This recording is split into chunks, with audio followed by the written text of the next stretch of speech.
Shalom shalom bakunzi ba Time to Know, turabasuhuje kandi tubahaye ikaze. Nk'uko tugeze ku mpera z'umwaka, turimo turasoza umwaka wa 2025, dusigaje iminsi 2 ngo umwaka urangire.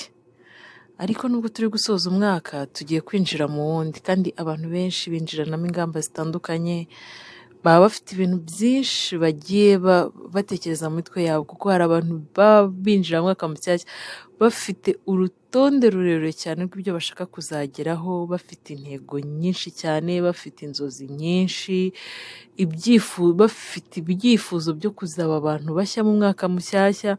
Mbese intego ziba ari nyinshi cyane, mu mutwe w'umuntu haba harimo ibintu byinshi cyane bitandukanye. Ariko tukagira n'abandi bantu nabo binjira mu mwaka mushya bananiwe pe. Kunanirwa mvuga si kunanirwa ku buryo bw'umubiri nyine kumva nta mbaraga ufite, ahubwo usanga umuntu ananiwe mu mitekerereze, ugasanga umuntu ananiwe mu buryo bwo kwihagararaho, kwa kundi nyine ibintu biba byarakurenze wumva utakibashije kwihagararaho. Umuntu akumva ananiwe muri bwa buryo bwo kwicara ngo yumve yakwiyemeza kongera kugira impinduka agira, akavuga ati naragerageje ntako ntagize, ibyo nagomba gukora narabikoze byaranze, none nkora iki? Akarangiza umwaka yumva ananiwe mu buryo yumva nta kintu na kimwe ashaka guhindura. Rero niba uri muri abo bantu bagiye gusoza umwaka bananiwe rwose, ndashaka kuganira nawe uyu munsi.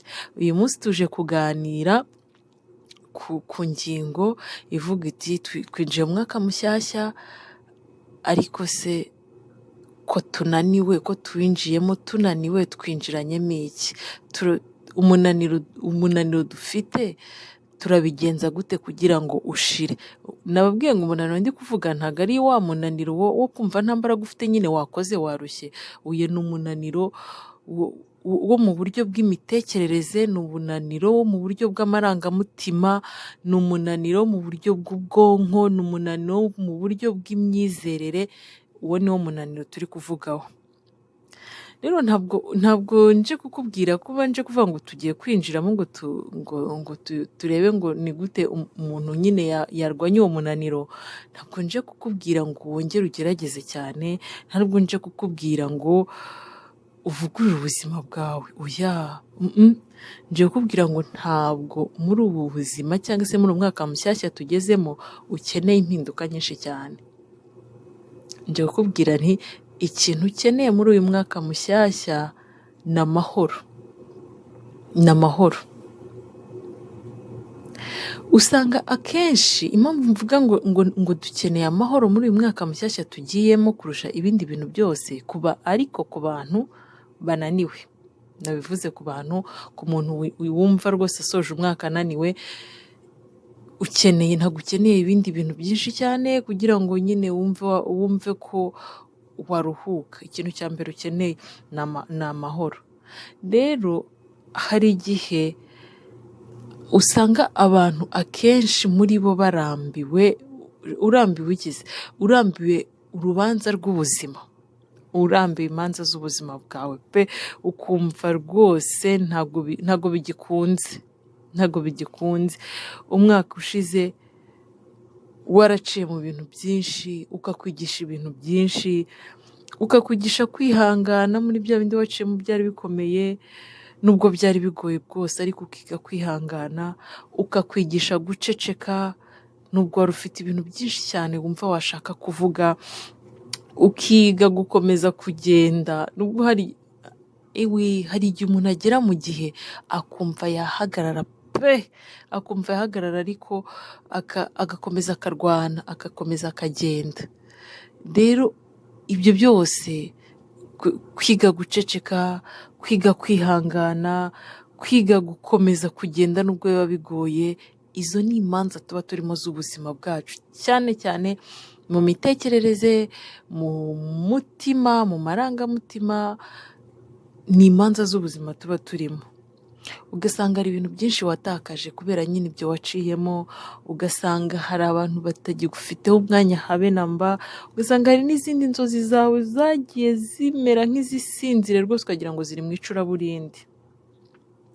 ariko nubwo ibyo byose wagiye ubinyuramo, nubwo ibyo byose wagiye ubicamo, ngaho nawe reba ahantu uri uyu munsi, nyine urahari. Subiza amaso inyuma urebe bya bindi byari bigiye kugutembana, bya bindi wabonaga byaje neza, byageze ku iherezo, byatwaye ubuzima bwawe, ariko uyu munsi uracyahari. Uyu munsi uri hano, turimo turaganira, urimo uratwumva. Byari bigoye, nubwo byari bikugoye, ugasanga nyine wabiciyemo, nta muntu wigeze ukubwira ati wawu warakoze, uri intwari.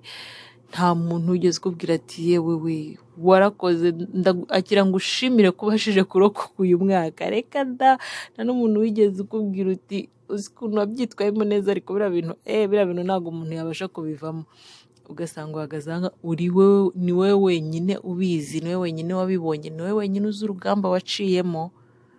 Rero niyo mpamvu nje kuganira nawe nkakubwira nti, kubera ko ari we muntu wenyine uzi urugamba waciyemo, mbere yo kugira ngo wiyemeze impinduka nyinshi mu mwaka mushyashya, wowe ubwawe banza wemerere umutima wawe ubanze uruhuke, kuko urananiwe. Rero ikintu gihari, wishaka gukomeza gusunikiriza ngo wumve byagenze kuri ariko urumva bikenemo impinduka nshyashya. Oya, ahubwo we banza wemerere umutima wawe ubanze uruhuke. Umutima wawe numara kuruhuka, n'ibindi byose bizagenda neza. Rero hari igihe iyo tuvuze ngo amahoro, cyangwa se iyo tuvuze ngo umuntu agomba kwiha amahoro, umuntu agomba kwishakamo amahoro, umuntu agomba gushaka amahoro, hari igihe abantu bagira ngo ni ubunebwe. Kuba tuvuze amahoro ni ukugenda ukicara ukarambya, ntugire ikintu ukora, ntugire ikintu utekereza, mbese gutekereza bikaba birahagaze, kugira imigambi mishyashya bikaba birahagaze. Oya, ntabwo amahoro ari ubunebwe, ahubwo n'amahoro. Kandi nanone ikindi nyine ntabwo ari ukureka inzozi zawe. Kuba urumva iyo ufite inzozi ushaka kugeraho, nyine uba wumva ufite ibitekerezo byinshi cyane byirukanka mu mutwe wawe, arizo za nzozi, ukumva urimo urashakisha impande zose ukuntu izo nzozi zawe zigomba kuzaba impamo. Rero icyo gihe ukavuga ngo nurese ngo nagira amahoro ntengo, kandi ibyo bintu nyine ndi kubitekereza. Ntabwo kugira amahoro turi kuvuga ari ukureka inzozi zawe,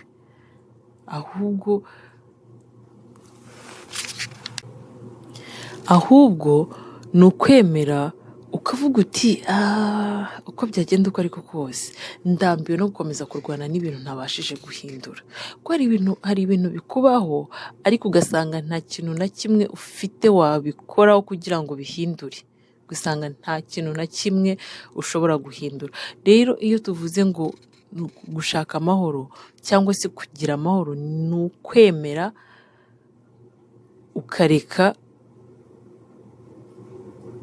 ukavuga uti rwose ndarambiwe kurwana n'ibintu nashoboye guhindura, ukabireka bikaba uko byakabaye. Kuko nanone ntabwo uzarwana niba ubona nta buryo na bumwe buhari bwo kubasha kubihindura. Uzarwana kugeza ryari? Kandi nyine ubona ko nta buryo bwo kubihindura bihari. Wowe banza wemera aho ugeze, uvuga uti uyu munsi ngeze aha, naciye muri ibi, nanyuze muri ibi, narwanye n'ibi, none uyu munsi ngeze aha. Wowe wemere aho ugeze, wongere wicare wumve kandi utekereze, wibuke ko uri umuntu, wemere ko uri umuntu uko byagenda uko ariko kose. Kuko umuntu arananirwa, umuntu aribeshya, umuntu agira ubwoba, umuntu arababara, umuntu nyine agizwe n'ibintu byinshi bitandukanye.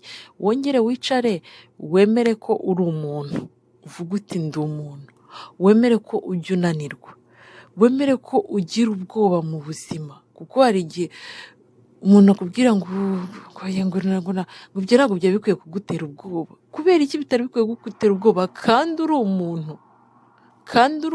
Uzi ko n'inyamaswa zigira ubwoba, n'imbwa dukoresha ziturindira urugo, buriya uzarebe uyu uyikanze nyine icyo ikora yagize ubwoba ariko icyo ikora ihita yirwanaho igashyiramo imbaraga nyine ikarwanya icyari cyikanze, aribwo ishobora kujya kurya uwari uje kwiba, aribwo ishobora kujya kurya uwari wisagariye, ariko nayo uba yagize ubwoba. Niba inyamaswa ishobora kugira ubwoba, kuki umuntu atagira ubwoba se? Umuntu yikubwira ngo oya ngo ntibikagutera ubwoba, uri umuntu bigomba kugutera ubwoba, ugomba kwemera ko ugira ubwoba, ukemera ko kandi nanone utabasha gukora ibintu byose icyarimwe. Ntabwo wabishobora pe, ntabwo wabishobora. Fata urugero, ubaye uri mu rugo, mu isegonda rimwe umuntu akakubwira ngo vanga ibyo biryo bidashirira, ubivanga uri koza isahani, ubivanga uri koza isahani, akaboko kamwe gafite isahani, akandi gafite akamamiro, akandi gafite itorosho kari gukoropa, akandi gafite amashuka kari gusasa. Ibyo bintu wabishobora? Ushobora guteka hari uvuga ngo ngiye ngo nabikora rimwe. Kubikora rimwe ni ryari? Uratetse ariko muri ka kanya udakeneye kuvanga, wenda hari akanya ugomba gucishamo ngo uvange bya biryo, ugafata isahani ukayunyuguza, cyangwa ukaba winyabije ukagenda ugasasa, nibwo uvuga ngo ndi kubikorera rimwe. Ariko ntabwo wabikora icyarimwe, akaboko kamwe gafashe iki, akandi gafashe iki, akandi gafashe kiriya, akandi gafashe, ufite amaboko angahe? Emera ko udashobora gukorera ibintu byose icyarimwe.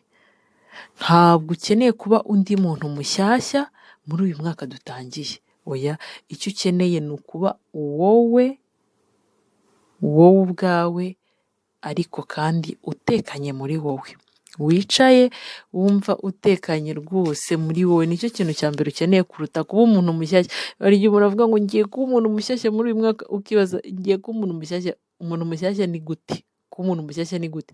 Ushobora kuba mushyashya hari ingeso mbi uri kureka, yego, ibyo byo rwose birashoboka. Hari ingeso mbi wari urimo ugiye kureka, hari ibintu bitari bifite umumaro ugiye kureka.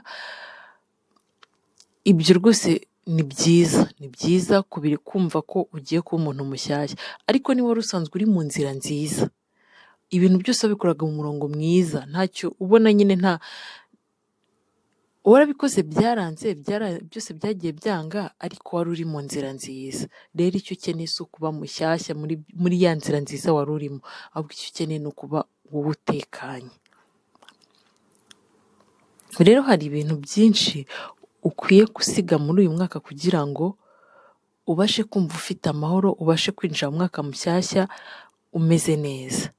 Ibintu udakeneye kujyana mu mwaka mushyashya rero harimo kwigeranya n'abandi. Abantu benshi cyane ikintu kitugonga cyane kikanadutsikamira, akenshi usanga ari ukwigeranya n'abandi. Ukumva ko abantu nyine bariya uri kureba, bariya babigenje kuriya, bariya bageze hariya, ukumva ko ukwiye kwigereranya nabo. Ntabwo icyo ukeneye muri uyu mwaka mushyashya ari ugukomeza kwigereranya n'abandi. Ibyo byo kwigereranya n'abandi, kuko abo uri kwigereranya nabo bafite biriya twavuze hejuru, bagira ubwoba kuko ni abantu, barananirwa kuko ni abantu, ntabwo ibintu byose babasha kubikorera rimwe kuko ni abantu, nabo ni abantu nkawe. Rero wijya ku gitutu cyo kwigeranya n'abandi, ahubwo niba wahoraga wigeranya n'abandi, icyo ubanza ugisiga inyuma, wumve ko ugomba kuba wowe. Bizagufasha kugira amahoro, winjire mu mwaka mushyashya utuje, utekanye, binagufashe kugera kuri za nzozi zawe. Ikindi cya kabiri ukeneye kuba wasiga kugira ngo bigufashe kuba ufite amahoro mu mwaka mushyashya, ni ukwisobanura n'aho bidakenewe. Hari igihe usanga twisobanura n'ahantu bidakenewe pe. Aho rero wisobanura, aho ushaka kwisobanura cyangwa aho ubona wajyaga wisobanura bidakenewe, ibyo bisige mu mwaka nk'uko tugiye gusiga 2025, nta hantu uzongera kuyandika. Niyo wayandika uzajya uyandika nk'amateka cyangwa nk'ibintu waciyemo apana ibyo urimo, niba ugiye kwandika itariki ukandika nyine makumyabiri, niba ugiye kwandika amatariki ni makumyabiri makumyabiri na gatandatu, nta hantu uzandika makumyabiri makumyabiri na gatanu. Rero niba iyo makumyabiri makumyabiri na gatanu ugiye kuyisiga, no kwisobanuraho bidakenewe nabyo bisige, ahubwo ibyo uzageraho, uko uzaba umeze, uko uzaba witwara, bizajya bigusobanura, byo bizajya bigusobanura ubwabyo. Ikindi ukwiye kongera gusiga kugira ngo ube ufite amahoro, ni ugushaka gushimisha abantu, cyane cyane b'abantu bataguha amahoro. Hari abantu, uzi ko tugira abantu muri ubu buzima batajya baduha amahoro namba, ariko tugahora turwara no kubashimisha ngo turebe ko byibuze, ugahora wumva nyine impamvu udafite amahoro, hari ibintu wagakwiye kuba ukora kugira ngo nyine uriya muntu aguhe amahoro, ariko mu by'ukuri ugasanga icyo wakora cyose, iyo usubiza amaso inyuma urebe ibyo wakoze byose byaranze kugira ngo uriya muntu aguhe amahoro. Rero ikintu ukwiye gusiga ni ugushaka gushimisha abo bantu bataguha amahoro, kuko kurushaho gutakaza imbaraga zawe niko barushaho noneho gukomeza kukujagararishiriza ubwonko, ugasanga bikubanye bibi kurushaho. Ikindi ukwiye gusiga inyuma cyane cyane cyane cyane, kuko cyo rwose abantu benshi kiratugonga, ni ugushaka kwihutisha ubuzima. Hari igihe uzi ko abantu tuba dushaka kwihutisha ubuzima, mbese ukumva wavuka uyu munsi ukanarara ugenze, ukanarara uriye, ukanarara uvuze, byose bikunze, ariko ntabwo bikunda. Ubuzima ni urugendo, ubuzima ni intambwe, ubuzima ni ingazi tuzamuka. Ntabwo rero ubuzima nyine twishaka kubwihutisha, nk'uko niba ugiye kuzamuka ingazi cyangwa se esikariye 10, udashobora kuva kuri imwe ngo utere intambwe ugere ku 10, uzamuka imwe kuri imwe, cyangwa se waba wakoze ishyano ugatera intambwe kuri esikariye 2, ariko udashobora kuyitera kuri 5. niko n'ubuzima bugenda. Rero wishaka kwihutisha ubuzima, ahubwo ibyo byo kwihutisha ubuzima bisige inyuma. Muri 2025 uvuga uti mwaka mushyashya ngiyemo nzakoresha imbaraga zanjye, kuko singiye kuba umunebwe, ntabwo ngiye kuba umunebwe, nzakoresha imbaraga zanjye, ariko nanone sinzihutisha ibitabasha kwihuta,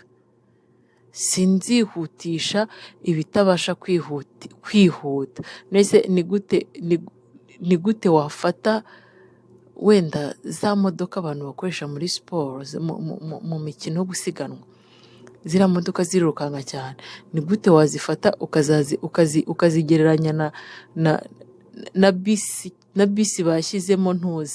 bashyizemo speed govern? Ni gute wabigereranya? Ntabwo byagenda kimwe. Niyo mpamvu ukwiye kubisiga inyuma, ahubwo ubuzima bwawe ukabugendesha mu mutuzo, kandi bizagenda neza. Umwaka utaha uzawurangiza neza.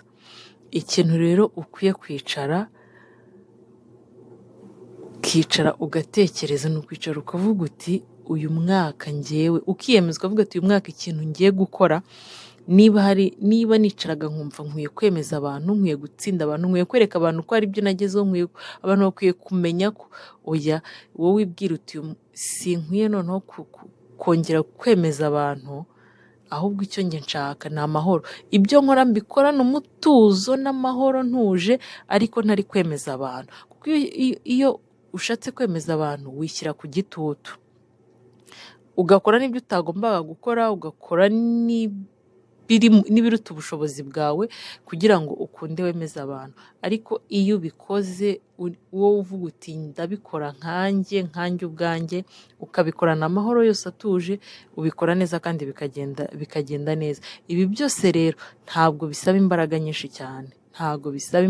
cyane, icyo bisaba ni umwanzuro uva muri wowe, ukicara ukavuga uti ndanzuye, bya bindi byose twavuze bitari ku rutonde rw'ibibasha kuguha amahoro, ugacishamo ikaramu itukura, cyangwa niba warandikishije kare ugafata gome ugahanagura ugakura mu nzira.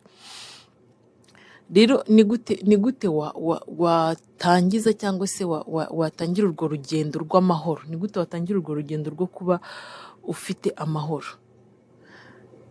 Ntabwo nubwo rero erega nta nubwo bitangirira mu bintu byinshi. Amahoro ntabwo atangirira mu bintu byinshi. Amahoro icya mbere atangira muri wowe ubwawe. Icya mbere ukwiye kwibwira uti njye ntabwo ndi intungane. Kuba biriya bitarakunze, kuba biriya byaragenze kuriya, kuba biriya byarambayeho, icya mbere ntabwo ndi intungane. Ntabwo ndi perfect. Ikindi cya kabiri ukumva ko nyine ukiga kuvuga oya. Ariko niba uvuze oya ntiwumve wicira urubanza. Hari igihe uvuga oya ariko ukajya wumva abaye nk'umunyabyaha, ukumva ni nk'icyaha wakoze kuri ya oya wavuze ku muntu wagombaga kuyivuga. Hari ikiganiro nigeze gukora kivuga kuvuga oya ku bintu bitari ngombwa ku buzima bwacu. Muze kukireba, abatarakirebye musubire mu kirebe, murebe aho dukwiye kuvuga oya n'icyo kuvuga oya bidufasha. Rero ukwiye kwicara nanone kugira ngo wumve ufite amahoro, cyangwa se uko watangira urugendo rwawe rw'amahoro, no kumva ko niba hari aho wafashe umwanzuro wo gukoresha oya bitabaye icyaha. Ntiwasuzuguye. Ushobora kumva ko umuntu wabwiye oya ku bintu runaka ari bugufate nk'agasuzuguro, wamusuzuguye, wamwubahutse cyane se ni umuntu mukuru yarakuyoboye cyangwa yagakwiye kukugiraho ijambo, ariko ukamubwira oya ukajya wumva uri kwicira urubanza. Wikumva ko ari icyaha wakoze, umva ko ari umwanzuro wari ugufitiye umumaro, kandi koko nusubiza amaso inyuma uraza gusanga bifite umumaro. Ikindi kintu gishobora kugufasha gutangirana n'amahoro muri wowe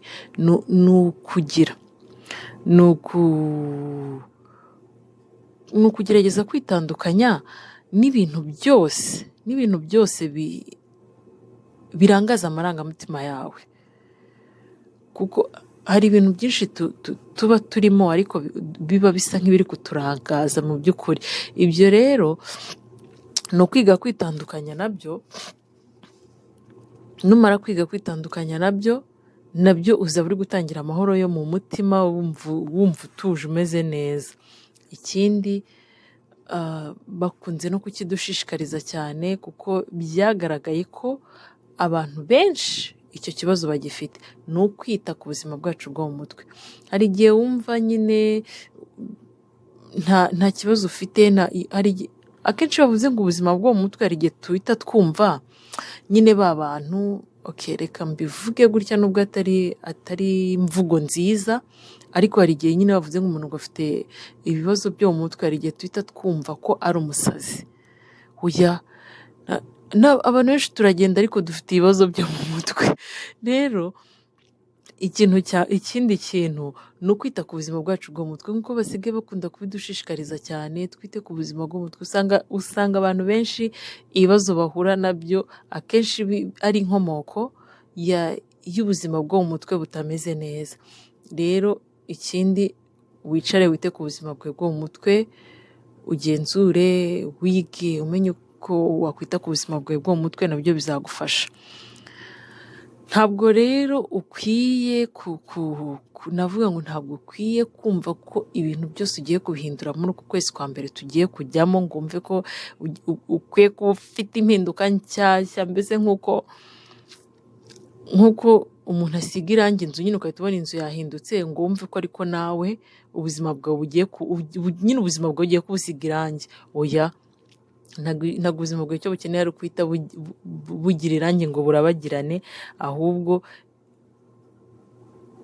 ugomba gutangira gake gake, utuje, umeze neza, wumva wiyoroheje rwose, kandi bizagenda neza.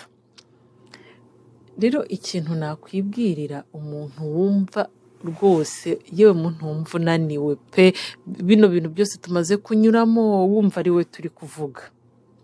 Niba ugiye kwinjira mu mwaka mushyashya rwose ukaba wumva tumaze kukuvugaho, ndagira ngo nkubwire nti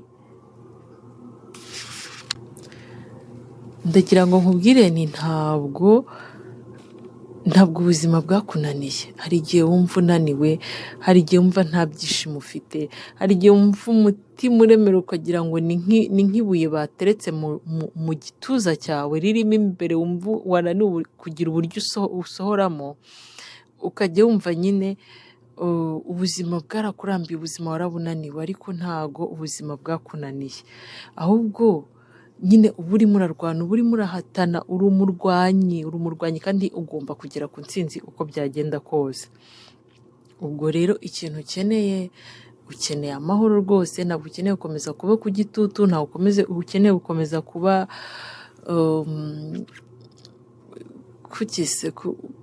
mu masiganwa, ntabwo ukeneye gukomeza kuba mu masiganwa, ahubwo ukeneye kwicara ukagira amahoro muri wowe ukumva uratuje.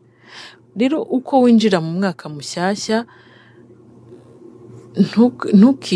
ntukinjire wumva ufite inzozi. Ntago nje kubuza abantu kugira inzozi, ntabwo nje kubuza abantu gutekereza binini byagutse, ariko banza wongere wisuzume, banza wongere winyuremo, nyine wumve uburyo umwaka uyu nguyu uwurangije uko umeze, cyane cyane mu buryo bw'amarangamutima, bw'imitekerereze, ibyo bice byawe byombi, muri za nzozi wagize, muri ya migambi wagize, muri bya bintu biremereye wifuzaga gukora, ibyo bice byawe byombi birangiyemo bite, byagenzemo bite. Ntabwo nje kubuza abantu kugira inzozi ngo nkubwire ngo kuko mvuze ngo wigambirira kuzakora ibintu binini cyane ngo ugire ngo ndavuze ngo witekereza gukora, oya, ahubwo banza utekereze uti ese koko nkurikije uko numva naniwe, umutima wanjye unaniwe, ibitekerezo byanjye binaniwe, amarangamutima yanjye ananiwe, ni iki naheraho cyamfasha gutuza? Ni iki natangiraho muri uyu mwaka mushyashya tugiyemo cyamfasha gutuza? Aricyo twavuze cyane ko ukwiye gushaka amahoro kugira ngo za nzozi nini ufite, bya bitekerezo binini ufite, bya bintu byiza byinshi ushaka kugeraho uzabashe kugeraho, ni uko wowe ugomba kuba utuje. Niba rero umutima wawe utuje, n'ibindi bizagenda biza buhoro buhoro, uzagenda ubishobora buhoro buhoro. Rero ibuka ko nanjye nkwibutse ko icyo udakeneye ari impinduka nyinshi cyane muri ubu buzima, ahubwo iki kintu ukeneye gikomeye cyane kurusha ibindi ari amahoro yo mu mutima.